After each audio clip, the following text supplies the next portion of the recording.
Hey, what's going on, guys? Today I am going to be going over this week's Grandmaster Nightfall, which is Battlegrounds Heist Mars. This is a quick and relatively easy to follow along guide where I'm going to be discussing suggested loadouts, mods, weapons, and then at the end of the video I'm going to go over some strategies that I implemented with my team. Just a disclaimer, this is an LFG squad. I've never played with these two guys before, and we were able to get this Grandmaster done in less than 30 minutes. Before I get into the video, guys, please remember to like and subscribe as it helps me out tremendously. Now, getting into some recommended loadouts, I am only going to recommend one Well of Radiance Warlock and one Invis Hunter. If you want to run two of one of those and one of the other, that is perfectly fine. A Banner of War Titan is good, a Bubble Titan is good, but I would highly recommend one Well of Radiance and one Invis Hunter. Well of Radiance, of course, for that good team support and survivability. We do want to be running Healing Rift. Healing Rift is just great for survivability as well, and this is a very high level activity. Strafe Glide, you could run whatever glide you want, does not matter. I do prefer Celestial Fire. I want to be able to scorch targets safely from a distance, and this is going to kind of tie in with a fragment that we are running later on. Incinerator Snap is okay, but I prefer Celestial Fire. Healing Grenade, very important. We are going to be consuming this and spreading cure and restoration to our allies, as well as granting heat rises to ourselves. So like I said, we are going to be consuming that healing grenade, making cure and restoration stronger. And of course, we are going to be spreading this buff to nearby allies. So you want to be consuming your healing grenade near at least one ally. That's really going to help our team support build, as well as let us get our melee ability back faster with heat rises. Every kill you get in the air with heat rises recharges your melee, and when we recharge that melee, we can proc a number of things that I'm going to show you here in a second with our fragments. Starting off with the first one, Ember of Torches. Powered melee attacks against combatants make you and your allies radiant, so you want to be playing with your teammates, of course, nearby, and even if you just get a powered melee attack, you don't even have to get a kill, you are making yourself and your teammates radiant. Ember of Singeing, that is just going to give our class ability back faster when we scorch targets. We're going to be doing that with our melee because we don't have to get kills. Ember of Benevolence, applying restoration, cure, or radiant to nearby allies, grants increased ability regeneration for a short time. We're doing that all the time with our grenade and our melee, so that works out perfectly. And then Ember of Solace, that's just going to make radiant and restoration last longer for us, so very good to have that as well. Moving on to the mods, I am running power preservation so I can give my allies more orbs of power, which gives them their supers faster, which gives me my super faster in a sense. Heavy ammo finder, I really wanted that for this because my special weapon has lead from gold, so every time I picked up heavy I also got special, so why not run heavy? Focusing Strike, that's just to get that class ability back even faster. I really wanted to have my Healing Rift up constantly for this Nightfall. This is a very difficult Nightfall where you take a lot of damage, so why not have that Healing Rift all the time? Concussive Dampener, I just felt like I should run that. And then there is a solar threat, so I do recommend solar damage resist mods to combat that solar threat. Absolution, you can use whatever you want on the legs. I've just got two absolutions to help me get my abilities back even faster. Utility Kickstart, again, I want that Healing Rift up constantly, so we do have Utility Kickstart. Here's a look at my weapons. I do have Wish Ender because there are barrier champions, and Wish Ender is a beast. I am running a Cartesian Coordinate because it's a solar fusion, and you need to be able to stun Unstoppables. And then Retrofit Escapade, I do recommend running a really good machine gun, as there is a machine gun empowering mod, so your machine guns do more damage. Here you can see my Cartesian Coordinate. It does have lead from gold, which is why I really want that heavy ammo finder on there, and I have Vorpal Weapon, which is great for handling champions. Nothing too crazy there, but I would recommend a similar weapon loadout. Moving on to my exotic, I am of course running the Phoenix Protocol. This is going to regenerate our super energy when we are standing in the Well of Radiance, getting assists or kills. Very, very, very strong exotic. I recommend it if you are going to run the Well of Radiance. And here is just a look at my stats. Nothing too crazy. 100 resilience. I would spec into recovery and intellect as well. Moving on to the actual nightfall itself. When you spawn in, you're going to be on this bridge with all these thrall, and then you're going to approach this area where you see the 3 objectives A, B, and C.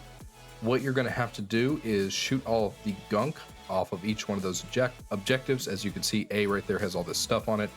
You're just going to need to shoot all that stuff off and then stay near that objective and take out all of the enemies. Importantly to note, you do not need to be right on it. You can just be kind of near it.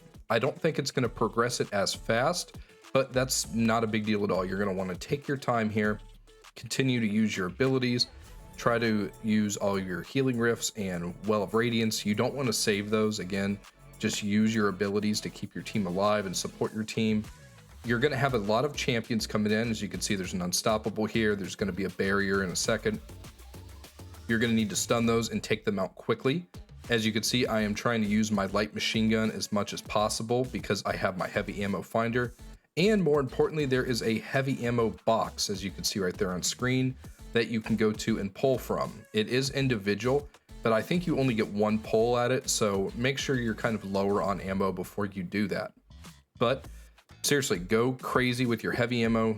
Use heavy ammo. You're going to have a lot of yellow bars in this, and you're going to need to take them out very fast. So every time I stun a champion, I pull up my light machine gun and try to take as much of their health down as quickly as possible. But once you complete that, you're going to need to move on and do the other 2, of course.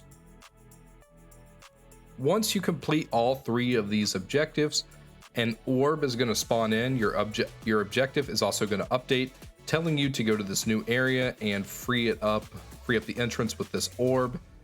As you can see, our Invis Hunter invises us, which makes getting out of that area just a little bit easier, even though all the enemies did despawn. So we go ahead and enter this next area, and this next area is a doozy, and I have a very specific strategy for it. Once you go into this area, you're going to have to kill a couple champions, and then I highly recommend you make your way up the stairs off to like the side of the room and hang out right here. And this is where you want to really have bows. Put those bows to work, put that heavy ammo to work, and of course, use your Well of Radiance and Healing Rift and Healing Grenade as much as possible. You're safer up here, but you are still going to be taking a lot of damage, a lot of fire, and you're just going to kind of hold out here while Ghost hacks into that door. It is going to get interrupted if enemies get too close, but that's not really that big of a deal. Your progress will not be reset, so just clear out the enemies, go back down to Ghost, reset that objective, so to say, like go redeploy Ghost again and move on. After a while, Ghost will take his sweet time hacking into that door while you're getting destroyed out in this room, but he's eventually going to finish up, and then you can go ahead and progress on to the next part. Once you get to this little door right here, again, do not save your abilities on this, guys. Use your wells, use your healing rifts as much as you can. You want to make it easier for your team. You want to be making orbs. Do not save your supers. Just use them if you want to. Again, take it very slow. There are going to be some champions, so you're going to want to take it slow, clear out the ads, stun those champions, and get those champions out of there. Once you are through that room, you are kind of outside of the boss fight. You're going to have to grab orbs and shoot the seals off of the doors. I like to go to the right side because there's no enemies. It's a little bit more jumping, but there's, like I said, no enemies, no ads. You just hop up there, grab your orb, and come back and shoot the door. Once you go into the boss fight, I highly recommend 1 or 2 people go to the left and hop up on this little ledge right here. It's not hard to get up on this ledge at all. You literally just jump up to it and look at what the boss does. He comes right up to you and just kind of stands there. He won't shoot you as long as you're pretty far back on this ledge, and he literally just stands there. It makes this room so much easier. I don't know if I would call this a cheese because it's so easy to do, but I guess it would be a cheese because it's not doing it the exact right way. Either way, once you damage the boss halfway, he's going to go immune, and you're going to see up in the left-hand corner, arc energy deposited. There's going to be these arc charged knights that spawn in. You have to kill them and deposit their charges in the center. This is when I highly recommend using an Invis Hunter to do this. It makes it a lot easier. There are going to be champions spawning in. Just take your time on those, stun them, DPS them, kill them as you normally would. And as you can see, I'm trying to help out my team as much as I can, but I want to stay in this so-called cheese spot because the boss stays right there. As you can see, he's not moving. Normally, he would be moving around and roaming around, hurting your team, but as long as one person is in this spot, he just stays there. So I just stayed there, I kept the boss there, and I tried to help out my team as much as I could. Just take your time, get those arc charges, and I really recommend the Invis Hunter goes and dunks them, makes it a lot easier. That center area is kind of hectic. Once you have done all 5, the boss will become unimmune, and then you just DPS the crap out of them. As you can see right here, we pop our wells and just take out our LMGs and just damage the crap out of him. And yeah, the boss fight is very easy if you do it this way. Just one person up on that ledge makes it a whole lot easier. And guys, that is the end of the video. I hope you enjoyed it. It takes a long time for me to make and edit these videos, so a like and a subscribe would be very much appreciated. Guys, take it easy. I'll see you in the next one.